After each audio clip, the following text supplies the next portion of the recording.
Tenemos a nuestro lado a José María Lancho, abogado en ejercicio, colaborador de la Academia de Jurisprudencia, muy interesado en todo lo que se refiere al patrimonio y al recuerdo histórico español por todo el mundo.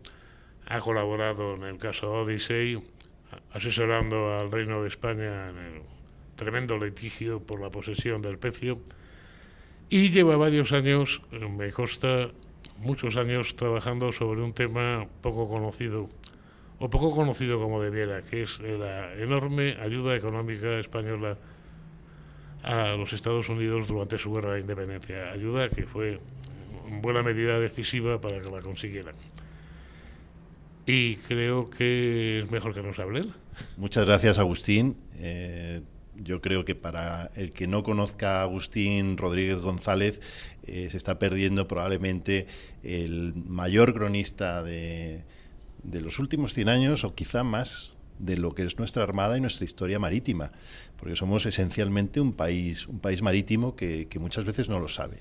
Yo creo que el papel de España representó probablemente la decisión política más importante de todo el siglo XVIII, y sin duda es uno de los elementos que han forjado la civilización contemporánea, con sus claros y con sus oscuros. Pensemos que la ayuda española permitió que hubiera una ayuda francesa, que esa ayuda se materializara en un conflicto naval.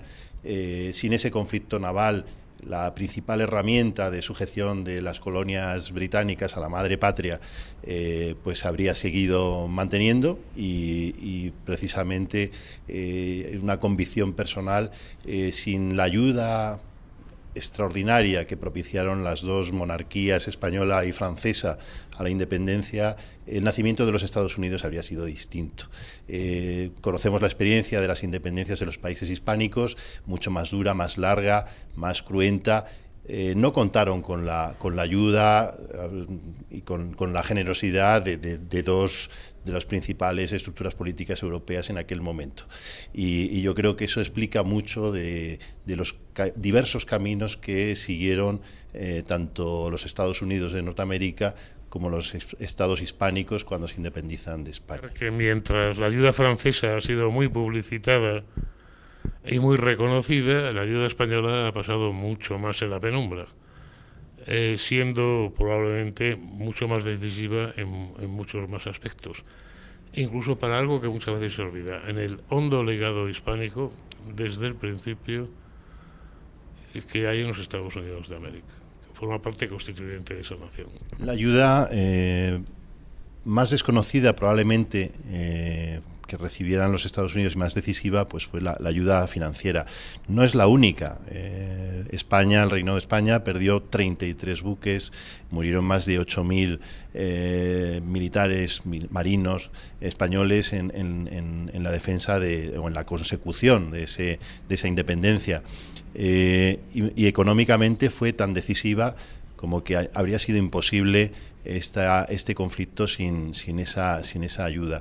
Si examinamos la sincronicidad de los picos de ayuda financiera española a los colonos norteamericanos, veremos que las principales victorias de los norteamericanos correspondieron con esas ayudas, incluida Yorktown. Yorktown habría sido una batalla imposible, que no habría sucedido, que no existiría en los libros de historia sin el enorme esfuerzo financiero hispánico que se proveyó, que pagó a los militares franceses, a los militares norteamericanos, posibilitó que la Armada francesa pues finalmente cercara con eficiencia al núcleo expedicionario británico en Norteamérica, y posibilitara su ahogamiento y la firma de la capitulación en Yorktown, ¿no? Lo curioso de esa ayuda económica es que dejó un rastro muy importante en Estados Unidos, porque lo que necesitaban los rebeldes era justamente dinero en efectivo, dinero metálico.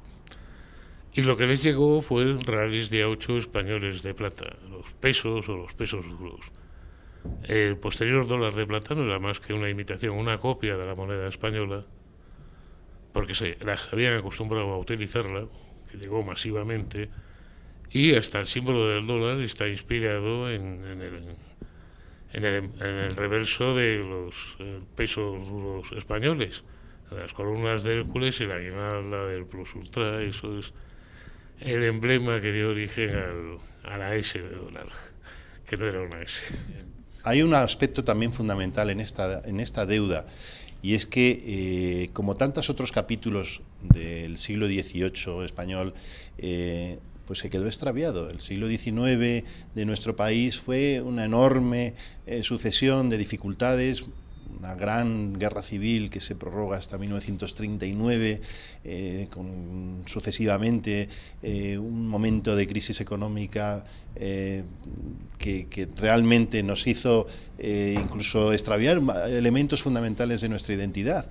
Y en ese enorme río revuelto del olvido en el que hemos estado sumergidos tanto tiempo, pues olvidamos que todo ese elemento de ayuda económica fueron préstamos que no se liquidaron, y aunque se reclamó su cantidad y se buscó un esfuerzo por su cuantificación, al final eso no fue posible.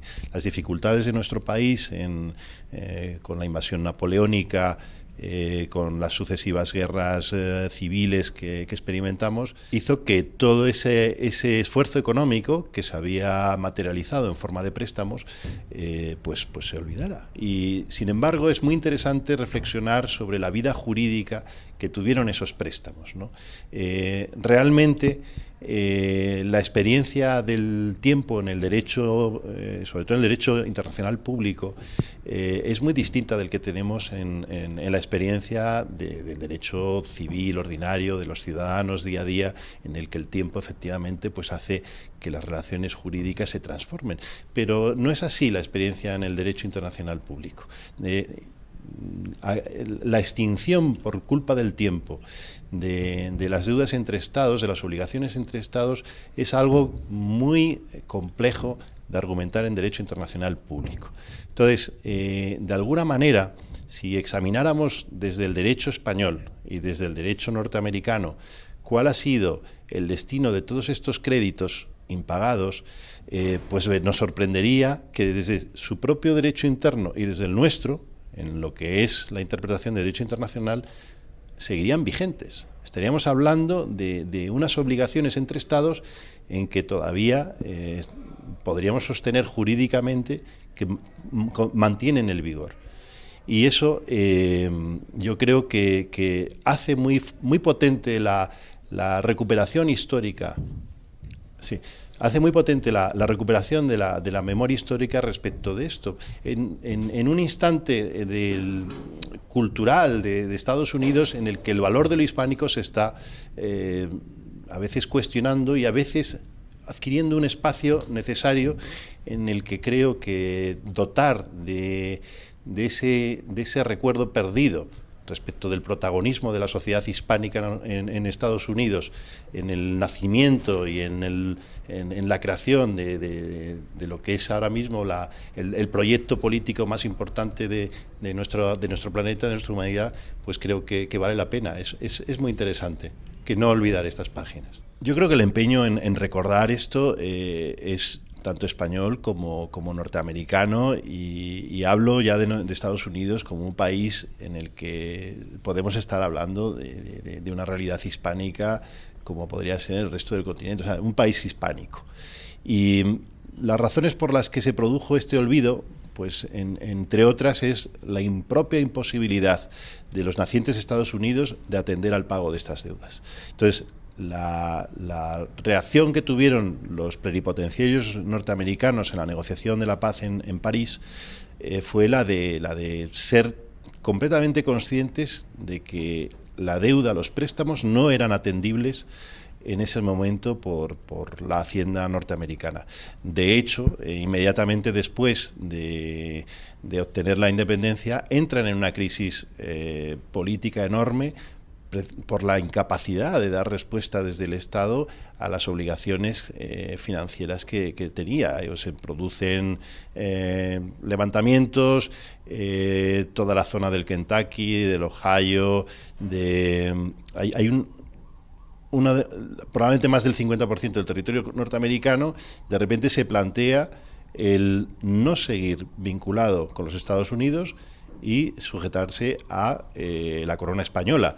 Y avanzan bastante esas negociaciones, que solamente el hecho de la crisis enorme europea que se produce tras la Revolución Francesa y con el advenimiento final de Napoleón Bonaparte, pues cambian completamente el contexto y ya es otra situación. Pero hubo un momento en el que la propia supervivencia de Estados Unidos estaba tan cuestionada que hacían implanteable los abonos de los préstamos. También creo que en el caso de Estados Unidos hubo, al menos de las 13 colonias originales, hubo un deseo expreso por autoafirmarse frente a la enorme América hispana y a la residual británica que quedaba en Canadá.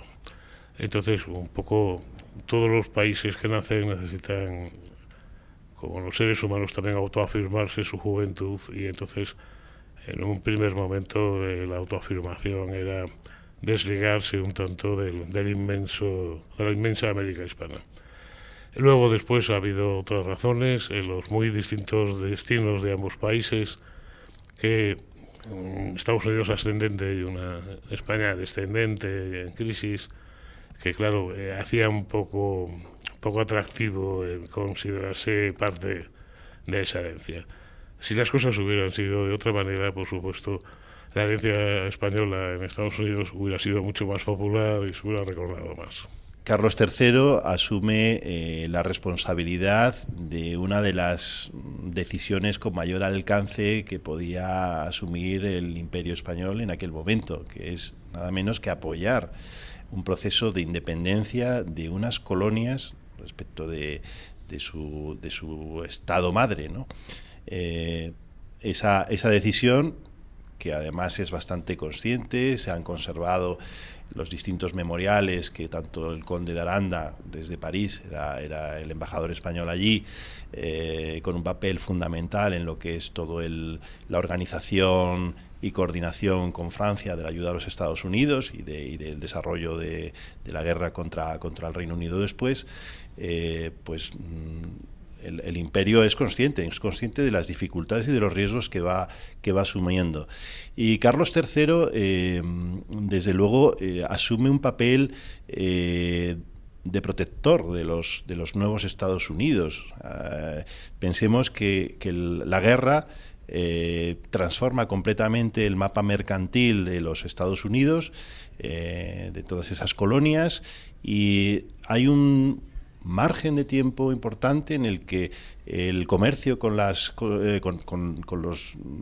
distintos territorios hispánicos favorece y multiplica el desarrollo industrial de esas colonias. De hecho, incluso circuitos comerciales bastante exclusivos del Reino de España, incluido con China, pues se les permite a los Estados Unidos, cuando España decide desde Nootka interrumpir cualquier la utilización de esos canales comerciales y detiene buques ingleses, se abstiene de molestar a los norteamericanos. O sea, hay un largo camino en el que la voluntad real es proteger este nacimiento. De hecho, cuando hablábamos de esa búsqueda, ese sálvese quien pueda dentro de Estados Unidos, cuando inmediatamente después de su independencia, no es alentada por el rey español.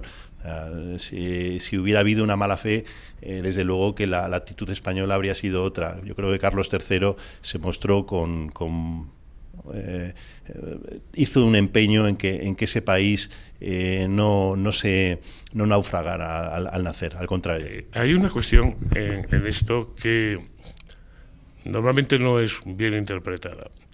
Es que Carlos III podía ser perfectamente solidario de los colonos americanos por una cosa fundamental, porque la monarquía española desde el inicio no había considerado que América fueran colonias. Era una nueva España y los súbditos americanos del rey tenían exactamente los mismos derechos que los súbditos europeos del rey. Lo que provoca justamente la rebelión de las 13 colonias británicas es que no son tratados como el resto de los súbditos de Su Majestad Británica, que les obligan a pagar impuestos, que no tienen representación en el Parlamento, que son considerados ciudadanos de segunda. Eso es lo que provoca la rebelión. Mientras que en España, desde el primer momento, por supuesto, había diferencias sociales entre los ricos y los pobres, la nobleza y los plebeyos, pero por el hecho de nacer en Lima o nacer en Madrid, tú no eras una persona distinta. En Estados Unidos, sí. En las colonias británicas de lo que luego formaron Estados Unidos, efectivamente eran ciudadanos de segunda con serias limitaciones de derechos. Como eso venía siendo tradicional en la monarquía española, de las leyes de Indias, Carlos III, sin ser ningún revolucionario, comprendía perfectamente la causa de los colonos. Bueno, hay un detalle muy gracioso, es que todo el mundo sabe o debe de recordar que George Washington era un gran propietario agrícola con extensas haciendas en su estado de Virginia. Y curiosamente pidió, por favor, al rey de España, a Carlos III, que le mandara un burro para cruzarlo con sus yeguas y obtener las mulas, que son era entonces el animal más adecuado para las tareas agrícolas. No para cazar o para correr, pero para las tareas agrícolas mejor. Y los burros españoles entonces tenían una excelente fama y no existían en Estados Unidos. Su Majestad Carlos III le mandó no uno, sino dos burros, dos sementales burros, a George Washington, un regalo que este agradeció enormemente y que fueron el inicio de toda la serie de animalitos de carga tan necesarios para faenas agrícolas, porque no olvidemos que mucho antes de ser una gran potencia industrial, Estados Unidos fue una gran potencia agrícola. Incluso hoy lo sigue siendo el gran productor agrícola de muchos productos, y esa fue, digamos, la base sobre la que después montaron la industria. Es curioso que hasta en eso también los españoles hicimos una aportación.